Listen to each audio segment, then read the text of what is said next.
eu saúdo meus irmãos com a paz do Senhor, amém? Glória a Deus. Irmãos, o irmão Vinícius me convidou e ele me deu uma temática. Ele disse assim: Jefinho, a gente vai ter um louvor e a temática é a seguinte: vivendo como um adorador. E essa temática, você olhando primeiramente, ela parece ser um tema fácil. Vivendo como um adorador, você consegue facilmente falar.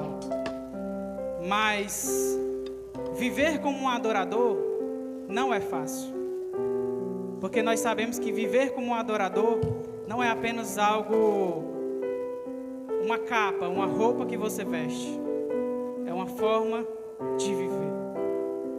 Então hoje nós vamos refletir sobre o significado de viver como verdadeiros adoradores. A adoração, ela vai além do que nós estamos fazendo aqui agora. Isso aqui é adoração? Sim ou não? Isso aqui é adoração, sim ou não? Sim, isso é adoração. Mas isso não é, a adoração não é apenas isso. A adoração não é apenas estar aqui e louvar ao Senhor, estar aqui e cultuar o Senhor, uma forma de culto. Não. A adoração não é apenas isso. E o que é a adoração, Jefferson? A adoração é um estilo de vida. É uma forma de se viver. Isso é adoração. É uma forma de viver, onde as pessoas olham para você e identificam a sua natureza. Aquele é um servo de Deus, ou aquele não é um servo de Deus. E o aroma de Cristo exala em cada ação, pensamento e palavra. Nós vamos mergulhar nas Escrituras para entender como ser um verdadeiro adorador, um adorador autêntico. Nós vamos ter apenas 3 características. Vinícius nos estipulou tempo, então a gente pode ir até meia-noite, amém? Brincadeira, irmãos, é só uma palavra breve, certo?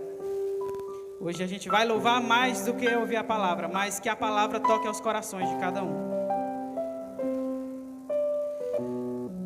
Primeira passagem que a gente vai meditar, lá em João 4:23. João 4:23 vai trazer 2 aspectos de um verdadeiro adorador. Diz assim a palavra do Senhor: mas virá o tempo, e de fato já chegou, em que os verdadeiros adoradores vão adorar o Pai em espírito e em verdade, pois são esses que o Pai quer que o adore. Nesse texto aqui a gente vai ter 2 características de um verdadeiro adorador. Jesus, conversando com a mulher samaritana, ele traz um entendimento que explodiu a cabeça da mulher samaritana. O que as pessoas hoje chamam no meio coach mudou o mindset, né? Mudou a mentalidade daquela mulher. O que aquela mulher acreditava até naquele momento?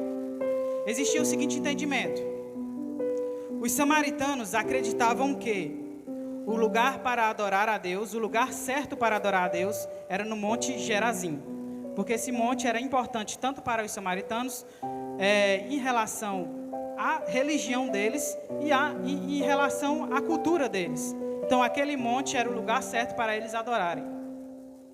Os judeus, por sua vez, o lugar correto de adoração era em Jerusalém. Então, existiam 2 pensamentos. Os samaritanos, não, é em Gerazim. Gerazim é o canto certo de adorar. Os judeus, em Jerusalém. Jerusalém é o canto certo de adorar. Aí o que é que Jesus vem e chega naquela mulher e traz uma verdade assim, que bateu de frente com o entendimento dela. Jesus diz: nem aqui e nem ali. Ele está dizendo: olha, você acha que é em Gerazim? Não é aí. Muitos acham que é Jerusalém, mas não é ali. Está chegando a hora, e já chegou, em que os verdadeiros adoradores não precisam de um lugar específico para adorar a Deus, pois eles adoram em espírito e em verdade. Ou seja, não se trata de onde, e sim de como. Você precisa vir à igreja para adorar a Deus? Sim ou não? Você precisa de vir à igreja para adorar a Deus? Sim ou não? Por que nós vimos à igreja? Nós vimos à igreja, nós como é que posso dizer? Acho que estou falando errado, não é vimos, né?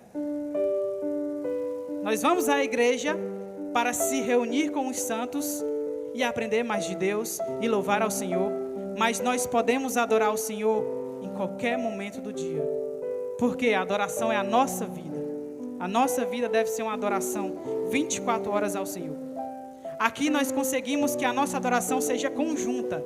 Ou seja, nós se reunimos e adoramos ao Senhor. Então, entendendo essa verdade, nós vemos que o adorador ele precisa ser uma pessoa espiritual. Como vou adorar a Deus que é espírito, se tem mais carne em mim do que um rodízio de churrasco? É um negócio assim complicado, né? Quem já foi rodízio de churrasco sabe que tem carne demais lá, né? Então, como é que eu vou adorar a Deus em espírito se eu só estou pura carne? Como diz aquele louvor, aqui eu acho que só os antigos vão saber. O crente precisa ser igual pastel de rodoviária, muito óleo e pouca carne na sua vida diária. Quem já comeu um pastelzinho desse aí sabe que é só o óleo, né? O crente tem que ser assim, pouca carne e muito óleo. Pouca carne e muita unção, pouca carne e muito espírito. Porque se tiver muita carne, o que acontece? Não tem lugar para o Espírito. Nós somos como se fosse um recipiente, que só existe vaga para algo de cada vez.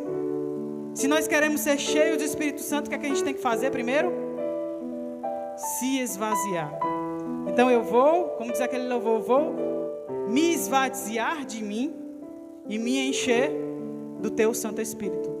Não tem como o Espírito Santo lhe encher se você já está cheio de outra coisa.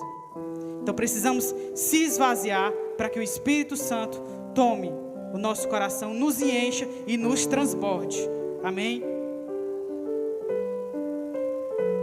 E como é que eu faço isso, Jefferson? Beleza, eu já entendi que eu não posso ser carnal, eu preciso ser espiritual. Mas eu não sei ser espiritual. Como é que faz isso? Disciplinas espirituais. É mais fácil do que você imagina. Disciplinas espirituais, quais são elas? Oração. Quanto mais você ora, mais espiritual você fica. Porque a oração, ela enfraquece a carne. O inimigo não gosta que você ore. Por isso ele vai fazer de tudo para impedir que você tenha tempo com Deus. Ele vai fazer o máximo, vai lhe distrair, vai botar coisas, vai preencher sua rotina para que você não tenha tempo para com Deus. A oração é quando nós tiramos tempo para com Deus, para conversar com Ele e termos um relacionamento com Ele. Leitura da palavra. A leitura da palavra é quando Deus fala aos nossos corações. Ele vai nos instruir da maneira certa que nós devemos agir. Muitas vezes nós não sabemos qual decisão tomar, que rumo seguir. Está aqui. Não espere apenas por um profeta que vai te entregar um eis que te digo. Já está aqui o eis que te digo. É a palavra de Deus. Deus pode falar através de profetas? Pode. Mas Ele já deixou aqui a sua profecia escrita. Muitas vezes é por preguiça nossa não querer saber o que Deus quer para nós. Porque Ele já falou. Ele já deixou sua carta de amor para conosco. E o jejum. O jejum é uma das práticas também que Jesus deixou para nós. No tempo de Jesus, os fariseus chegaram a Jesus e disseram assim: por que os teus discípulos não jejuam? E ele disse: como é que eles vão jejuar se o noivo está entre eles? Mas haverá dias que o noivo será tirado e aí eles irão jejuar. E o jejum, ele não é para ser uma barganha com Deus. Não, peraí, Deus, eu vou jejuar tanto de tempo e tu vai me dar uma bênção. O jejum é para que nós entendamos que a nossa carne vai ficando cada vez mais fraca. Quando você está com fome, como é que fica o seu corpo? Pega e passa o dia todo sem comer, o que acontece? Você fica mais forte, saradão, faz um supino direto, consegue, não, tá fortão, levanta até um carro. Na verdade você fica mais fraco, seu corpo fica mais fraco, mas o seu espiritual fica mais forte. Você consegue negar uma das necessidades básicas do corpo, que é a alimentação. Então o seu corpo começa a entender que o espiritual está mais forte. Isso é a questão do adorador ser espiritual. Todos entenderam aí? Amém? Além disso, o adorador ele precisa ser verdadeiro. E o que significa ser verdadeiro? É não dar lugar à mentira. Não dar lugar à mentira. Algo que é verdadeiro é algo que é contrário ao que é falso. Se eu tiro uma ceda aqui de R$50, ela tem duas opções, se é verdadeira ou falsa. Se ela é verdadeira, ela não pode ser falsa. Se ela é falsa, ela não pode ser verdadeira. Ou uma coisa ou outra. Ou você é um verdadeiro adorador, ou você é um falso adorador. Então, não adianta fingir que está adorando. Não adianta, pois Deus conhece os nossos corações. Não adianta você usar trejeitos. A gente sabe que no meio evangélico tem. Se eu começar a girar aqui no manto e engrossar minha voz e não sei o que mais, parece uma unção extraterrestre que Deus está passando. A gente consegue forçar isso, mas isso não é espiritual. O Espírito pode fazer isso, mas você sabe se é do Espírito ou não. E existem pessoas também que têm o dom de discernimento de Espírito, e ela também vai saber se aquilo é verdade ou não.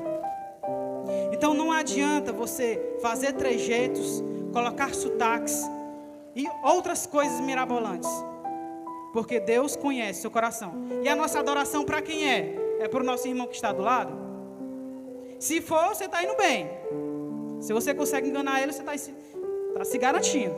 Mas se nossa adoração é para Deus, não adianta fingir. Não adianta dizer, eu estou cheio do Espírito Santo hoje, eu estou, eita menino, estou só a unção. E você, na verdade, você está quebrado dentro do seu coração. É muito melhor você se quebrantar e dizer assim, meu Deus, hoje eu estou só o caco. Mas que seja o teu Espírito que reine em mim e que eu possa ser cheio de ti. E aí o Espírito vai lhe preencher e lhe usar. Então, seja verdadeiro, meu irmão. Seja verdadeira, minha irmã. Deus está procurando os verdadeiros adoradores. Os falsos adoradores não sabem nem que Deus eles estão adorando. Se você voltar um pouco o texto, Jesus ele vai exortar a mulher samaritana que diz assim: vocês adoram o que nem sabem. Vocês não sabem nem o que estão adorando. Eles acreditavam que estavam adorando a Deus. E muitas pessoas são assim, acreditam que estão adorando a Deus, mas estão adorando errado. E por estar adorando errado, elas não estão adorando a Deus. Muitas vezes estão adorando a si mesmo. Muitas vezes estão adorando a uma personalidade. Eu estou lá no show do fulano. Nada contra show, irmãos. Mas estou adorando aqui, mas está adorando aquela figura e não ao Criador. Então, devemos nos policiar a isso. Que a nossa adoração seja somente a Deus. Amém? E por último, irmãos, lá em Romanos 12, 1.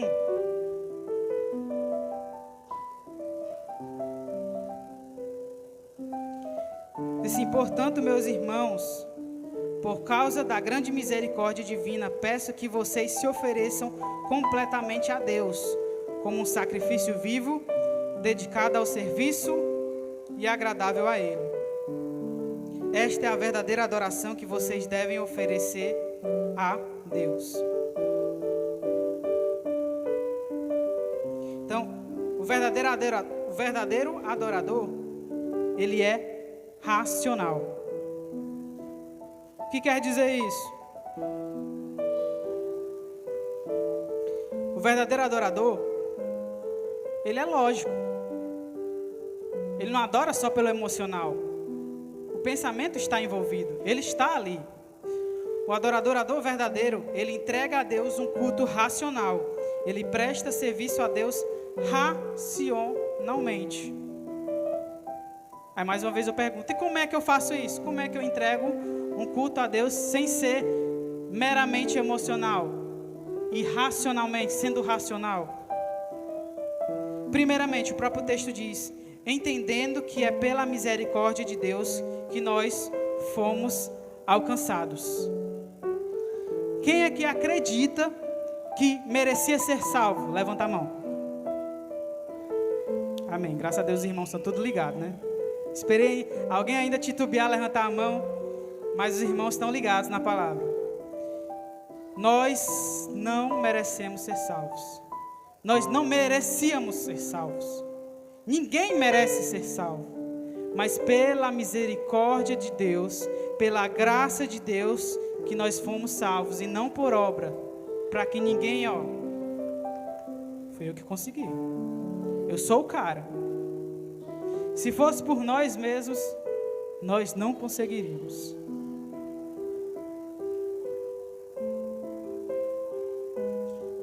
Como é que eu consigo ser um adorador racional?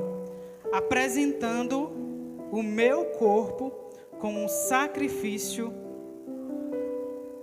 ao Senhor. E essa apresentação, ela tem 3 formas. É um sacrifício vivo, ou seja, ninguém vai pegar você pelas pernas, amarrar, acender um holocausto aqui, botar você dentro. Pronto, ali a oferta agradável ao Senhor, vamos queimar o fulano. Ali foi, holocausto ao Senhor. Oferta agradável a Deus, queimou completamente, Deus aceitou. É uma oferta viva.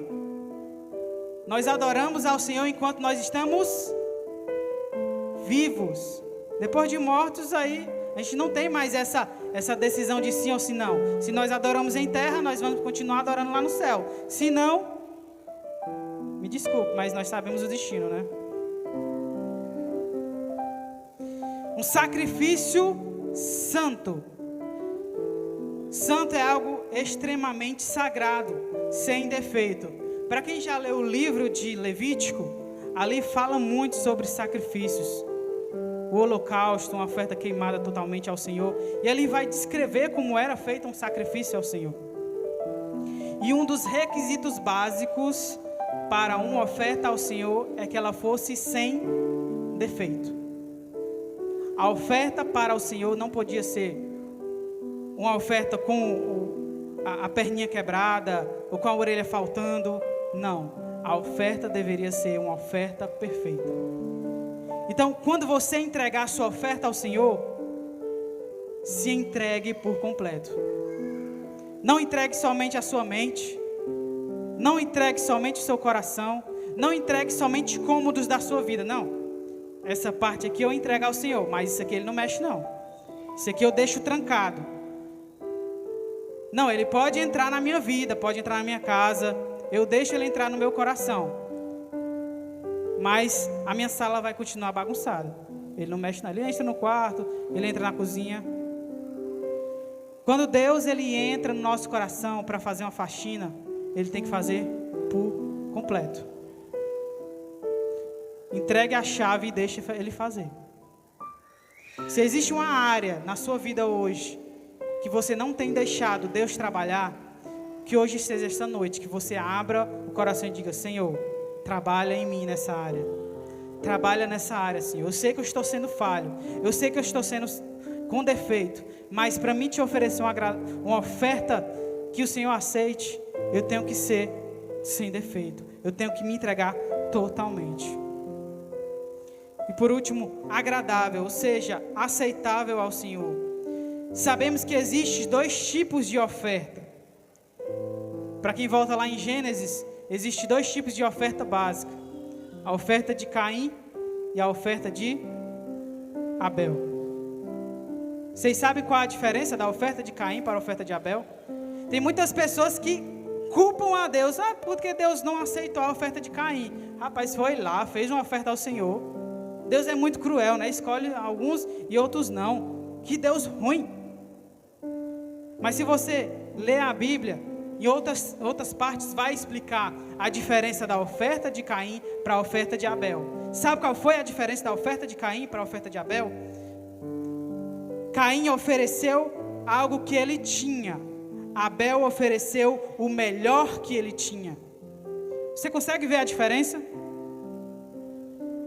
Uma coisa é você entregar algo que você tem. Outra coisa é você entregar o melhor que você tem. E Deus, Ele não quer algo que você tem. Não, Ele quer o melhor que você tem. O melhor que você tem. Não adianta entregar, não, Deus, eu vou entregar isso aqui, ó, desse jeito aqui. Não, Ele quer o melhor. Ele quer as primícias. O primeiro.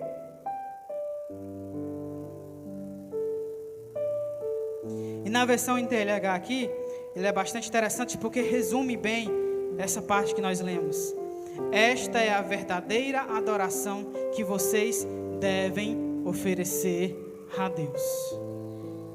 Então que nós sejamos adoradores que vivem em espírito, em verdade e logicamente pensando. Não precisamos ser meramente emocionais. Nós somos lógicos. Queria convidar agora os irmãos a fecharem seus olhos. A adoração não é apenas o que fazemos em nossos momentos de culto congregacional, mas é a maneira com que vivemos nossas vidas diárias. Que possamos responder ao chamado de Deus para viver como verdadeiros adoradores, apresentando nossas vidas como sacrifício vivo, santo e agradável. Que Ele nos capacite pelo Seu Espírito Santo a viver dessa maneira, para que o mundo veja Cristo em nós e seja atraído a adorá-lo também.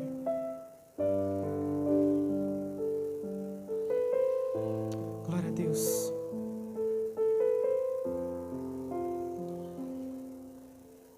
Eu queria fazer um convite, e esse convite não é para novos convertidos, não, ou pessoas que não aceitaram a Cristo ainda. Se você não aceitou a Cristo ainda e você está nesse recinto hoje, procure o pastor desse lugar, busque saber mais sobre. Mas o meu convite essa noite é para aqueles que reconhecem que não estão sendo verdadeiros adoradores e dizem que a partir de hoje querem ser verdadeiros adoradores. Se você essa noite, Deus falou com você, vem aqui para frente para a gente fazer uma oração. A gente vai orar juntos.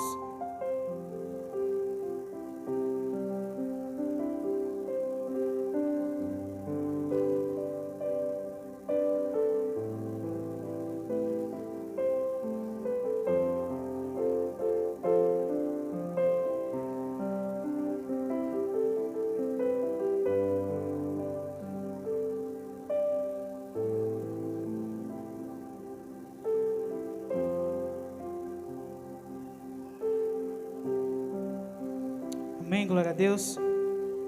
Glória a Deus que todos estão bem com Deus, amém. Apocalipse 11:16 diz assim: Aí os 24 líderes que estavam sentados nos seus tronos diante de Deus ajoelharam-se, encostaram o rosto no chão e adoraram a Deus, dizendo: O Senhor Deus Todo-Poderoso, que és, nós te damos graças, porque tu tens usado o teu grande poder e começastes a reinar. Os pagãos estão muito furiosos, porque já chegou o momento de mostrares a tua ira e a hora de os mortos serem julgados. Chegou o momento de recompensar os teus servos, os profetas, e todo o teu povo, e todos os que te temem, tanto os importantes como os humildes. Chegou o momento de destruíres os que matam pessoas na terra. Senhor Deus, muito obrigado, Pai, porque o Senhor é bom e a tua misericórdia dura para sempre, Pai. Muito obrigado, Senhor, por cada irmão que está aqui, Senhor Deus. Aqueles que tomaram decisão, Senhor, de, a partir de hoje, Pai, adorarem a Ti verdadeiramente, Pai, espiritualmente, Pai, com todo o seu ser, Senhor Deus. Os ajuda, Senhor. Dar forças, Pai, porque o Senhor sabe que não é fácil, Pai. O inimigo a cada dia está querendo tragar, Senhor Deus. E eu dou graças a Ti, Senhor, por tantos jovens que nesse momento poderiam estar em qualquer outro lugar, mas estão aqui, Senhor, reunidos para escutar mais de Ti, para louvar o Teu nome, Pai. Isso é motivo de muita alegria, Pai. Obrigado, Senhor, por cada jovem que está aqui, Senhor Deus. Continua fortificando, Senhor Deus, que eles sejam bocas Tuas aqui na terra, no lugar que eles estiverem, quer seja no trabalho, quer seja na faculdade, quer seja na escola, Senhor Deus, que o testemunho deles brilhe, Senhor Deus, mesmo que eles nem abram a boca, mas que as pessoas possam enxergar, Senhor, que o Teu Santo Espírito, Senhor Deus, está dentro delas, Pai.